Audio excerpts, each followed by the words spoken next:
All right, welcome everyone. This is Coach David. I'm going to be your guide on this financial aid journey today. Today we're going to be talking about financial aid 101, right? For those that have been with us for a while in our trainings, you'll kind of recognize kind of the information I'm going to provide here, and it's because every once in a while I do need to kind of go back to the basics, okay? There's a lot of new people joining our Facebook group, right? I want to make sure that everyone has the information that they need so that they know what the process is coming forward. Okay. Now, as a favor to me, if you guys can go ahead and put your child's grade in the chat, that'd be great. And we're going to get started right away. Okay. But just as far as kind of what we're going to be covering today, we're going to be kind of covering financial aid in a nutshell, right? We're going to be going over the FAFSA. Excuse me. We're going to go over the CSS profile. We're going to go over the IDOC, right? And it's some additional forms and additional systems that some colleges use, right? This replay will be available for families kind of on our Facebook and on our private YouTube channel, right? If you guys are in our Facebook group, I will be making a post about this later on this evening, right? You just respond to that. Our team will make sure that you get that replay. Okay. Now, for those of you guys that know me, obviously you guys know my story, but for those of you guys that don't, just to give you guys a little background, I am a former lawyer, right? I worked at a lot of large law firms and I actually worked at some large companies as well. But I came back to college admissions and financial aid because that's what I was really passionate about. And that's where I felt like I could make the biggest difference in the world, helping families get to college and pay less for it. Okay. I have helped thousands of families. I hopefully can help yours, right? Either through our Financial Aid Edge program or by giving you guys the information that you guys need in order to kind of get through the process on your own. Okay. So we're going to be talking a little bit about, like I said, financial aid in a nutshell, but I always like to start off with some breaking news. Okay. So, for the first time in a long time, there is some good news, right? Or not good news, right? But different news, right? More positive news, right? So on May 22nd, so just last week, right? A federal judge blocked President Trump's attempt to dismantle the Department of Education. Basically, everyone that got fired or laid off, terminated, is going to be reinstated, right? Now, there was a lot of consequences to the layoff of over 1,300 people at the Department of Education, right? There was a lot of chaos in school districts, different educational groups, and the state attorney's offices, they all banded together to file the lawsuit, basically saying that, you know what, you guys cut the Department of Education, but because you guys did that, we cannot do our jobs anymore. So you need to reinstate and provide the staff that is needed. Okay. So since the cuts, these are the things that have been happening, right? There's delays in processing financial aid, right? Again, there's just no workforce to go through things, right? There have been major concerns across the country about students' access to federal aid, right? There have been regional office closures, right, around the United States. And so those people that provided like that kind of like support gap, right, other than the kind of main office, right? 30% of institutions noted that they weren't able to get the support that they needed to work on financial aid, right? There was also communication breakdown, staffing issues, right? Growing workloads, right? I'm sure anyone that is working at a company can attest to this, but when there's a whole group that gets fired and the work gets redistributed to the people that are left, right? There's more work on your plate, there's more stress, right? But hopefully now with the reinstatement of all the kind of key employees that are going to be needed, right? We can get rid of the backlog and provide people with the certainty that they need. Again, I don't know what's going to happen next week or next month, right? But what I do know is that this is one step in the direction that we do need to make sure that financial aid is secure, right, and going the right way, and there are no delays for the third year in a row. Okay. So again, a little bit more good news. Now, I will try to update you guys with the newest information, the latest and greatest all the time, right? But there's still a lot of stuff that's up in the air, unsure, right? But I will try to provide the most up-to-date information possible. Now, let's get into the training, okay? Now, I always warn people, okay? Well, if you guys are here and you're just like, well, I'm just here because, right? I had a little free time in my schedule, but you still think, oh, my family makes a little too much, right? You've heard your family's not eligible. You guys own your home and you guys know that you guys are not going to qualify, right? If you have a rental property or if your neighbor didn't get aid, right? And you know that you're not going to, well, then I have something to say to you guys. You guys are all wrong, right? There's a lot of different rumors out there, myths out there that kind of put people into a mindset of being defeated even before it starts, right? But there are usually opportunities for financial aid and for families to get it. Okay, so I will have a link and a phone number that you can text in order to sign up for a consultation at the end. So stick around, right? It's a pretty interesting kind of conversation we're going to have. I do like to have it be interactive. So if you guys do have questions, please ask me. There's no bad questions, right? Now, I know that I say that, but a lot of people are scared to ask questions anyway. So if you ask in the Q&A, right, no one will be able to see it except for me, right? If you put it in the chat and you just send it to hosts and panelists, no one will be able to see it except for me. So no one will know that you asked. Okay. So go ahead, ask your questions because again, there's no one else out there that's necessarily going to answer all these questions for you straightforward like I will. Okay. So before we kind of get into the full bulk of our training, I wanted to make sure that we have a quick word from our sponsor. Right? Our sponsor is egelloC, right? egelloC is our parent company. Financial Aid Secrets is part of that. Okay.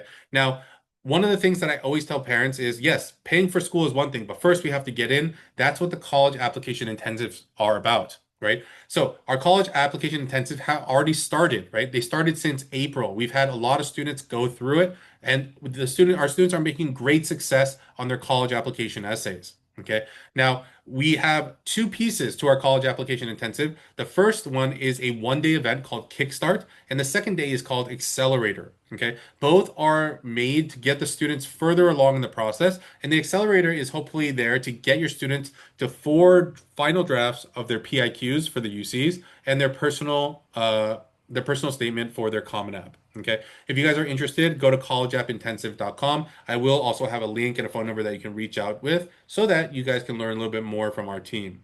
Okay. Now, just one other kind of quick thing. We will be in the Bay Area this weekend. We will be in this kind of like Peninsula, South Bay area.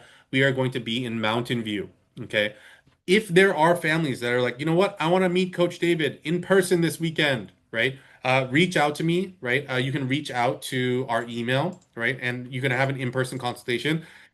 There's going to be a lot of families there, right? This is our biggest event of the summer, right? The Bay Area is always the most crowded, right? There will be 65 students, right? And if all the parents are there, right? There might be 65 pairs of parents there, right? But again, seating is for students only, right? But if you guys want to kind of set up a consultation with me this weekend, go ahead and reach out to support at or find aid at egelloc.com. I'm putting that into the chat right now so that I can set up a spot for you on Saturday, right? We will be in Mountain View from 9 to 4 p.m., right? There'll be 15-minute slots for me to talk to you real quick, tell you what the situation looks like, and then I'll send you an email if you guys want to take advantage, right, of kind of our offers, then you can go ahead and do that this weekend. But I'm from the Bay Area, but the rest of our team will also be in the Bay Area in person this weekend, right? Unfortunately, you can't sign up for the college application intensive this weekend. It's sold out. We are out of seats, right? But we do have other dates. Make sure that you reach out to us so that we can tell you a little bit more. Okay. All right, so that is that. Let's go into our training. Again, financial aid 101. Okay. So first off, financial aid, what is it, right? A lot of people are kind of misguided when it comes to this word. Financial aid is money given to families and students in order to make college more affordable. Okay. There's a lot of different things that things are called. They might be called a grant or a scholarship or work study, institutional aid, departmental aid, and loans, right? But everything in this list is considered financial aid. If they are giving you any amount of money towards your college kind of expenses, that is considered financial aid. So whatever it's called, it is in the college's mind considered financial aid, right? Now, for me, I break it up into two smaller categories. There's free money and there's loans. Okay. Free money is money that the college gives to you that you never need to pay back, right? On the flip side, there are loans. Now, everyone understands what a loan is usually, right? For those loans, right, that is kind of like a separate category for me because those are things that we do need to pay back, right? But as far as the free money, don't try to differentiate between the types of free money. If someone is calling a discount an elephant, are you not going to take the elephant? No, we are going to take the elephant. So don't worry about what the name is. Just see if it's free money or not, right? If it's free money, don't ask too many questions. Just say thank you, right? Now, as far as these two areas, right? One of the things I always tell families is you need to understand how colleges think, right? And so the one thing I will tell you about the financial aid process is this. If a college, it costs $90,000 to go to that school per year, tuition, fees, housing, right? Food, all these different pieces, and it's $90,000. And the school gives you a $90,000 loan, right? And says, here, this is what we can offer you. They have provided you 100% financial aid. Loans are considered financial aid. They're giving you money. It's not something that you need to pay for right now. You can pay for it later, right? So that's in their mind how it works. Now, in our program, what I am trying to do is get you more free money, not loans, right? I get the question all the time when I have consultations and we go through it, and then like, wait, I'm still a little confused. Are you talking about free money or loans? And I say, I'm talking about free money. Everything that we're trying to get you as a part of our program is free money. Now, loans are always going to be part of the equation because the colleges do want you to take some responsibility for your education. So the students will always be offered loans, right? Parents might be offered a certain amount of loans, but I am trying to maximize your free money bag. Okay. So that is what I'm trying to do. Okay. Now, when it comes to the financial aid process, the first part of the financial aid process is the FAFSA. Okay. Now, again, I just kind of alluded to this a little before, but the class of 2025 was delayed. The class of 2024 was delayed. If the class of 2026 is also delayed, that is the third year in a row that they cannot get their beep together. Okay. And so the normal open date is October 1st. Do I think it's going to open October 1st? Well, with the way things are going, no, I don't. Right. But I'll keep an eye on it. I will let you guys know when it does. Okay. Now, the website that you need to be on is the studentaid.gov website.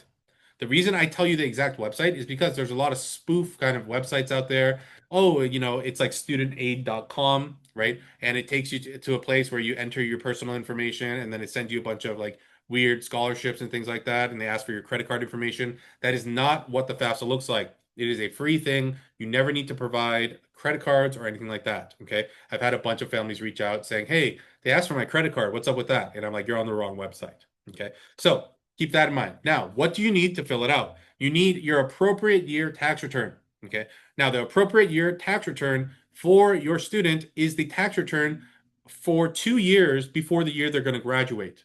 Okay. So if your student's graduating in 25, you need the 23 tax return. If they're graduating in 26, you need the 24 tax return, so on and so forth. You need social security numbers. Okay.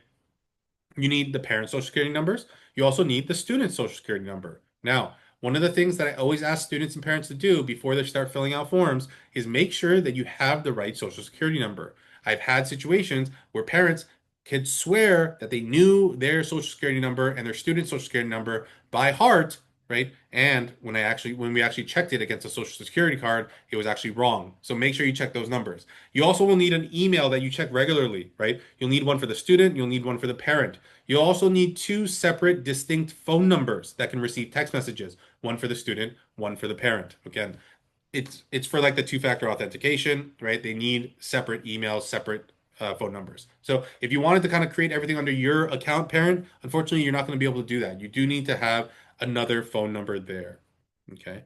Now, the form, again, it's it looks pretty simple, but there's a lot of different places where we can go wrong. Okay. So they ask you kind of like who's filling it out. They ask you your state of legal residence, right? This, for a lot of families, might be confusing, right? Again, you might have two different places of residence, right? You might, have a driver's license in multiple states, right? You might, be temporarily living somewhere. You might be a kind of, green card holder and, you're not sure if you have established legal residence. There's a lot of different things that can happen here. But for general purposes, it should be the place where your student is going to high school, right? Unless your student is going to high school away from the family home, right? If they're going to boarding school, if they're going to an international school overseas, so on and so forth.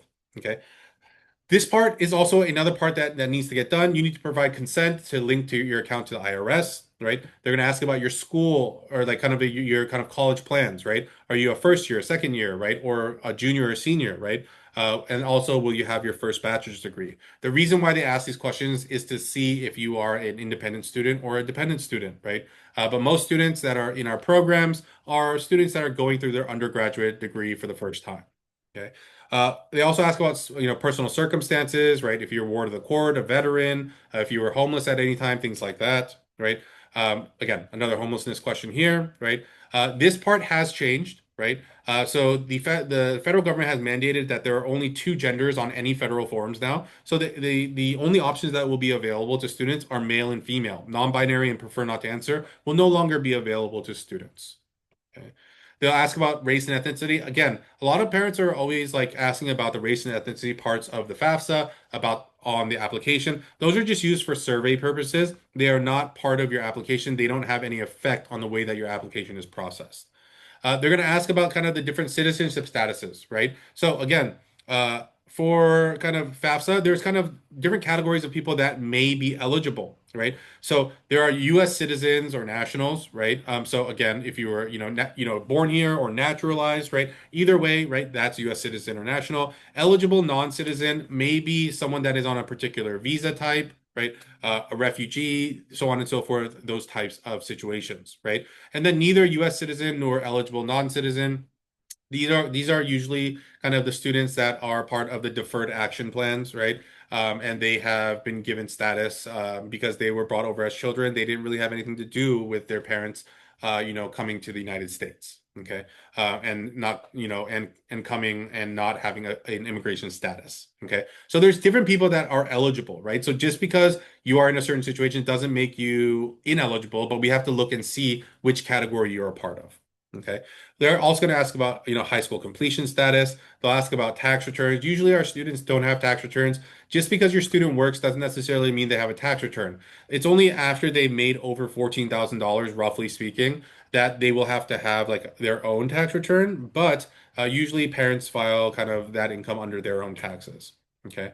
They'll also ask kind of like how many students will be in college, right? In a certain time frame. Okay. This is one of the areas where families actually kind of fall into trouble, right? Because the number in college that is actually kind of default there is going to be one, right? And so if you don't read carefully and and kind of like look at the question carefully, you might not realize that if you have other students in college, that you need to add them in here because it defaults, right? A lot of people think that it pulls information from your IRS and it shows like, oh, there's a kid that's 19. They must also be going to college. It doesn't do that, right? It's not that smart of a form. Okay. Now, here, right, they're going to ask you to add in the colleges that you're going to, right? Now, one of the problems with the FAFSA form, and I'm not sure why they put this limitation on it, but they limit you to 20 schools at one time. Now, if you live in California, let's say that you apply to all the UCs, you apply to a couple CSUs, right? You're already at like 12 or 13 different colleges that you're applying to. And no, there isn't a way to send it to all the UCs with one click. You have to put in every single individual UC campus, every individual single CSU campus, right? So you have 20, right? And it seems like that's it, right? So kind of pro tip here, right? Most students that are kind of in our coaching program, they actually apply to 20 or more, right? So if they are applying to financial aid, right, how do you do it? Well, you actually have to turn in 20 first, right? And then you actually need to let it go through, let it get processed, get everything done. And then once it says processed, you actually have to go back in, delete the schools that you originally had, and then put in your next set of schools. Okay. That's what needs to happen if your school is 20 or if your school list is over 20. Okay. Now we have a quick question here. It says, does the application need to be filled, updated every single year? Yes, it does. Just like your taxes, the FAFSA is a form that will need to be updated every single year. Okay. Now, again, just real quickly, again, this is what it looks like on the student side, right? Again, I'm working on the parent side right now. My account is a little frozen because I have gone in and selected student so often that it won't let me get to the parent side, but I will be doing that side soon. Okay. So that's a quick look at the FAFSA, right? Now let's take a quick look at the CSS profile. Okay. Now, a lot of people might be asking, well, we did the FAFSA.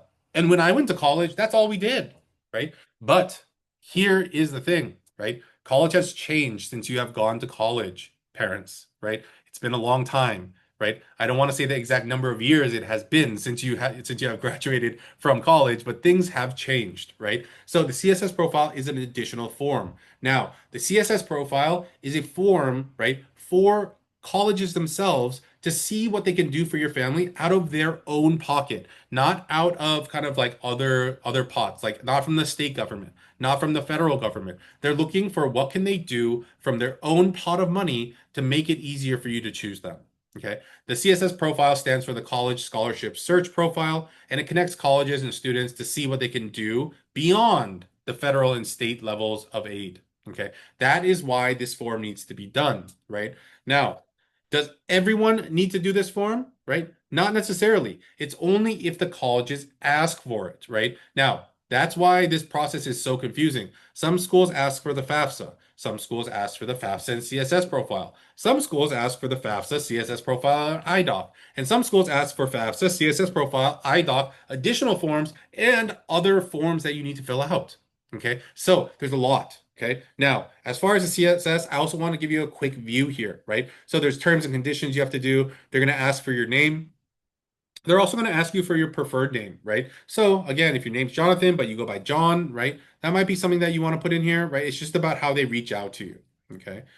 In addition, well, we have a question here that's kind of in line. It says, is CSS only for California residents? No, that is not the case. The majority of colleges that use the CSS profile are private schools. There are select out like other state public schools that use the CSS profile, just namely like one that I can think of off the top of my head is like University of Michigan, right? So there are other schools that use it. It's not just for California residents. Okay. Now here, right? Parent information. Okay. This is very important because we have to understand who's paying for college, right? And who we want to present as paying for college, right? So again, there has been a huge lawsuit, and it's currently ongoing right now, about the CSS asking for information about two parents when the custodial parent is just one parent, right? Now, obviously, there are situations where the custodial, like the custody is kind of like joint, and there's like joint custody of a certain student, right? But again, when they're talking about custodial parent, they are kind of they should be asking about the parent that has custody 51% of the time, unless it's supposed to be exactly 50-50. Okay. So just keep that in mind, right? But there is a huge lawsuit going on because they've been asking about information from the non-custodial parent, right? And then been bringing in that parent's information for the purposes of financial aid, which increases the amount of income that household has, when in reality, that non-custodial parent might not be helping out at all. Okay. We have another question here and it says the CSS profile should be filled out for every school. Yes, we'll kind of get to that section in a bit, but yes, we do need to send it to every school that needs it. Okay. Now, college choice, we're already there, right? So here you can go ahead and turn in as many as you want, right? One of the things that you have to keep in mind is that the CSS is not a free service. It is a paid service, okay? Each school or the first school that you turn in is $25. Each school that comes after is 16. So if you're applying to 11 schools. The first one's going to be $25, and then the second to the 11th one, that's 10 schools at $16. That's 160, that's $185 that you have to pay the college board, right? That runs the CSS profile in order to do that. Now, if your income is under a certain amount, your fee will be waived. Okay. But again, you can add as many as you want here. Okay. So, one of the other pieces that I want to make sure that parents understand is this, right? So, I'm going to give you guys a situation and a kind of example so that you guys can understand. Let's say that I live in Palo Alto, right? And my student wants to apply to Stanford, right? And if my student gets into Stanford, he's going to live at home because we literally live half a mile away from Stanford, right? But you have to understand the whole purpose of financial aid. It is to kind of lessen the gap between what your family can afford and what the college costs. Now, if we tell them that we're going to be living with parents instead of living on campus, what do you think happens to the overall cost of your attendance? It goes down by $25,000, $30,000 because they know that you don't need housing and you don't need food because you're going to be living with your parents. Okay. Now, why would we want to make a school that's $95,000 a year, $65,000 a year, and then say that we need less money because now it's only 65? That's never the situation that you want to be in. So I don't care if you're living with residents. I don't care if you're living with your best friend that's a year older than you, right? Off campus. You are going to choose on campus, and then obviously whatever your decision kind of was, early decision, early action, regular decision, if you are applying to any college with the CSS profile. On-campus living, on-campus food is the most expensive type of living available. That is what you want to choose so that your cost of attendance is as high as it can be. Okay. When it comes to your housing information for parents that own your home, right? I know that you're really proud of the equity that you have built up and the market value of your house, right? But that's not something to brag about on the CSS profile, okay? When they ask you the value of your home, tell them the value of your home that the government has told you you are paying taxes on. That is what the government has stated your house is worth, okay? So where can you find that? On your property tax statement. Okay. Even if the market value of your house is $1.5 million, you're probably not paying taxes on that unless you bought it recently. Okay. So if you bought your house 28 years ago and you bought it for, I don't know, $750,000, right? You don't pay taxes on that increase. You pay taxes on the market value and an increase each year. So you want to use the lowest number possible when you're talking about your current market value. That is the number that you pay taxes on. Okay.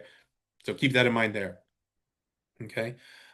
So one of kind of the biggest pieces of advice I'm going to give you about the CSS profile is this.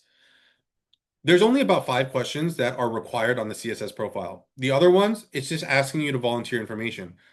But if you're trying to get more money, right, and you're trying to say that you have less money, why would you tell them about your retirement fund? Why would you tell them about, this asset or that asset or a pension that you're getting, right? Because unless it's a required question, do not provide it to them, right? If they ask for it later, we can provide it later, but we don't need to offer it off the bat. So make sure that you guys are only answering required questions, okay?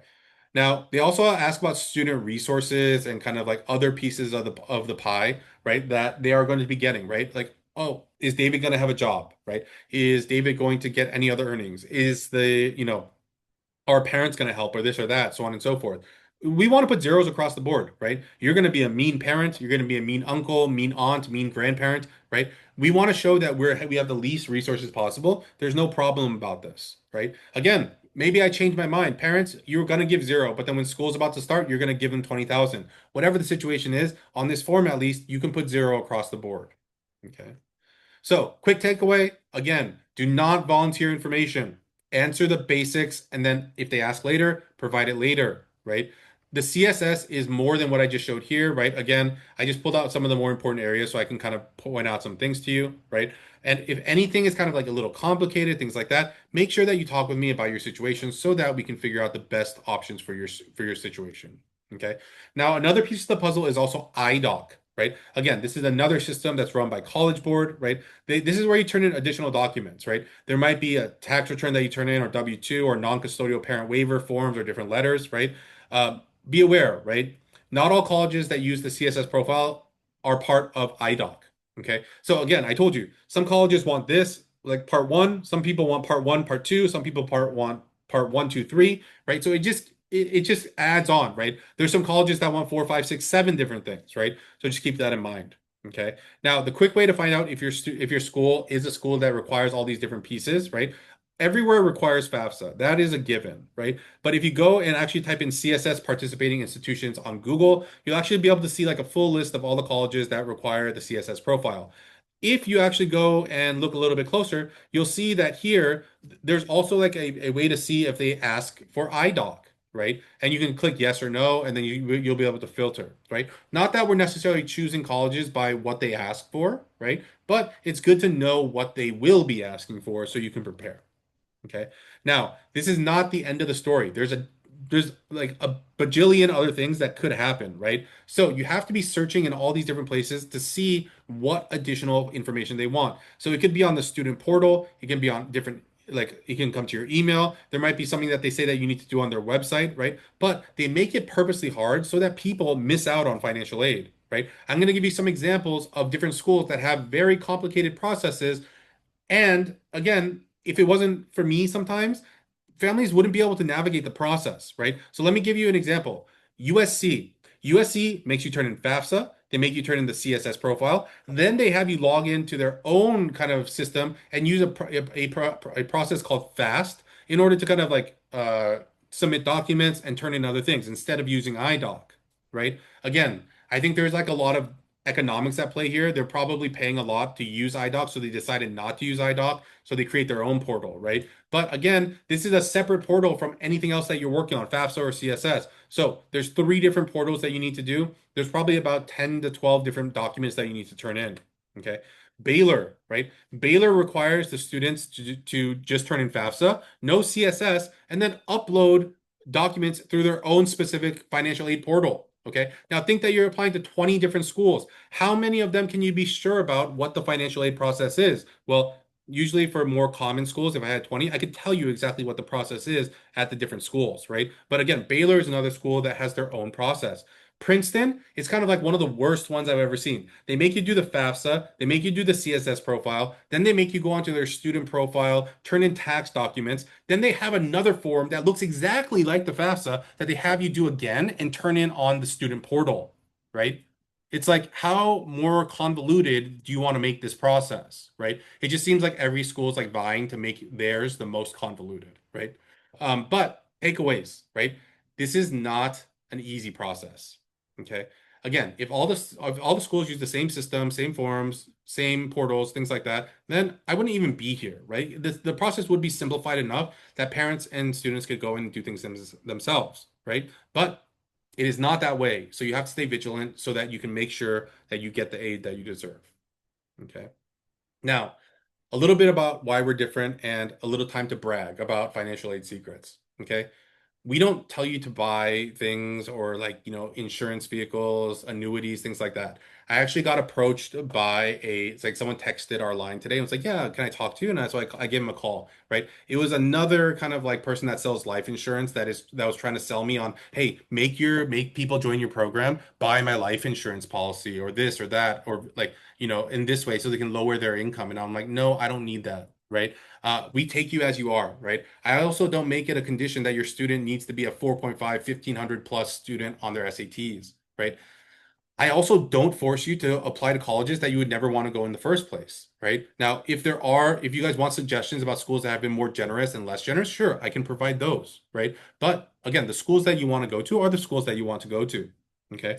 A lot of other programs say, yeah, we're going to help you find the colleges where you can get the best deal, right?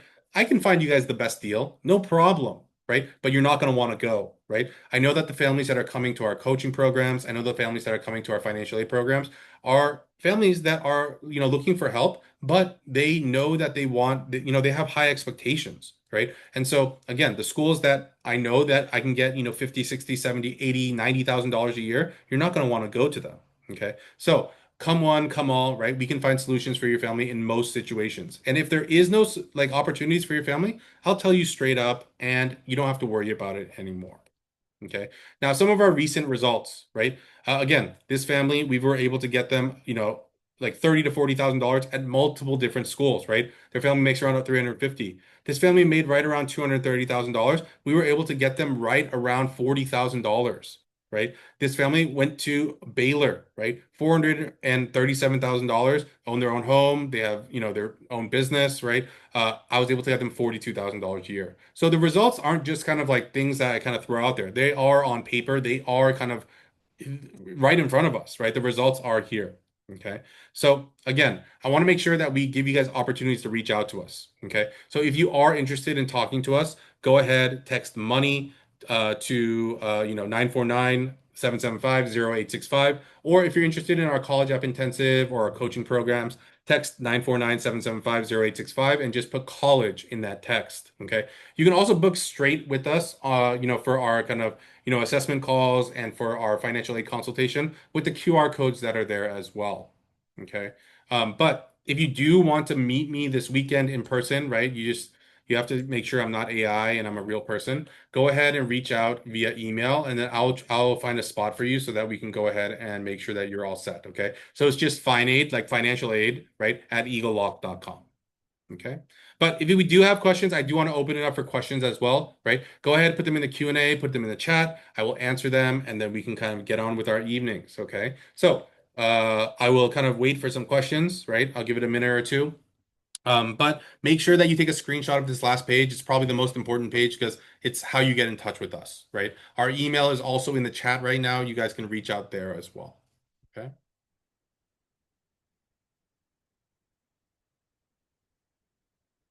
All right, all right.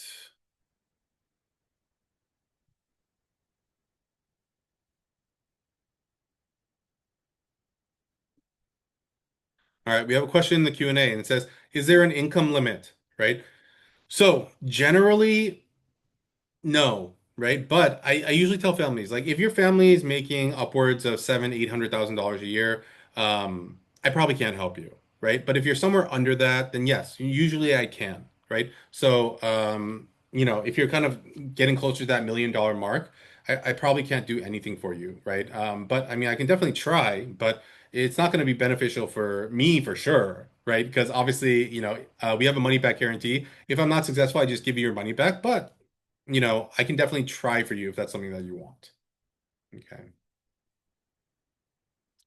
Oh, okay. We have another question. Are net price calculators accurate? They seem like you can afford more than the reality. Yes. So a lot of colleges do that. And in a lot of my trainings, like kind of like a couple months ago, one of the things I was talking about was that you cannot trust the net price calculator. For a lot of colleges, they make it seem like a prettier picture than what it actually ends up being. Okay. So generally, I will say no. You cannot trust the net price calculator. Um, That's why we can have a conversation about your family situation. I can get the numbers. I can kind of do calculations, and then I can tell you what I might be able to save you, what I might not be able to save you. Okay. We have another question here. It says, was the money that you got for the high AGI family merit or need based? So that's a great question. So here is the answer to that. There is no such thing as merit based aid, right? A lot of colleges use that to kind of say like, oh, your student's great, right? And so we're going to give you a bunch of money. But a lot of the times it's not that, right? So I always tell families merit based aid is not, well, it doesn't exist. You have to think that it doesn't exist. If we get something that is really purely merit based, that's great, right? It's just the kind of like the cherry on top. But let me give you a very quick example, right? I use this all the time, right? So at the UCs, there are 10,000 acceptance letters sent out every single year to students across, California and the United States, right? Out of those 10,000 acceptance letters, there are 50 merit scholarships that are sent out, right? So your chances of getting a merit scholarship at the UCs is 50 out of 10,000. But, right, even though it's a merit scholarship, the amount of money that you will get is based on your financial need. So they put you on a totem pole. The person that has the lowest income, they're going to get the most money, close to around $20,000. The person that has the highest income, they're going to get about $2,000. So is it easy to say that there are like exactly merit-based only awards? Very far and few between. Okay. But as far as kind of like, again, well, I always tell families, don't worry about what it's called or what the category is. If we got you free money, that's what's important. Okay. Um, but I don't remember the exact breakdown, right? But there was no merit needed. There was no merit involved in that particular case. Okay. We have another question. It says, will you be advising us with all the applications and due date notifications for financial aid? So the good thing about our program is that it's completely done for you. All you have to do is fill out a couple forms for us, send us your tax returns. We will kind of take care of the process for you. You don't really necessarily need to worry. We'll make sure things get in on time, right? If there are additional pieces of information that they ask for, then you just reach out to us, let us know. We will always play the filter or middleman between you and the financial aid offices so that we're telling the same story over and over again, right? But yes, we will be the people that are kind of like controlling that situation. What is the cost of your financial aid service? Well, it is cheaper if you get on a consultation right away, right? We are running some discounts, right? I told you guys last week, we are running a Memorial Day discount, right? I hate talking about money in a large group setting, so we'll talk about it kind of there. And also, you need to understand kind of the pricing over the next 4 years so that you can understand what your investment is and also the money back guarantee. And so those are all different pieces we need to talk about during the consultation. So, again, sign up for that consultation so that we can figure out kind of what your situation looks like and the cost of our program. If we sign up, do you help us fill out the FAFSA and the IDOC? It seems intimidating. Yes, we do all of that for you. You don't need to worry about anything. Okay. I think I do see some families here that I will be seeing in San Jose or in Mountain View this weekend, right? So if you guys are interested, we will be sending out an email, I think either later on today or tomorrow, for you guys to sign up for a quick, 15-minute consultation in person. So if you can kind of, sign up for that, go ahead and do that, right? Again, if you want to meet me in Mountain View, right? Again, send me an email so that I can kind of get you on the schedule, and make sure that you are kind of on the books, okay? All right, sounds good. So I don't see any other questions. Oh, I see one last one. We'll kind of do this one, and then we'll go ahead. If FAFSA and CSS are optional and you don't fill them, does it mean zero aid? FAFSA and CSS are not optional if you're looking to get financial aid, right? So if a school is saying that you have to turn in FAFSA for financial aid, it's not optional, obviously, right? And so if you don't fill it out, you will not get any aid. Okay. All right. So we will be back next week, 5 o'clock, same time, right? Again, if there are topics that you guys are interested in, reach out to us on Discord, if you're in our coaching program, on Facebook, by email, so that we can kind of bring up those topics, right? If we think that they're relevant, right? We want to make sure that we are, doing, topics that make sense for our families. Okay. So again, thanks for spending a little time with me. Again, I'll leave this up real quickly so you guys can take, screenshots or do whatever you need to do. And if you guys do have any other questions, reach out in any way possible. Okay. Everyone have a great night. I will talk to you guys again soon. Bye bye.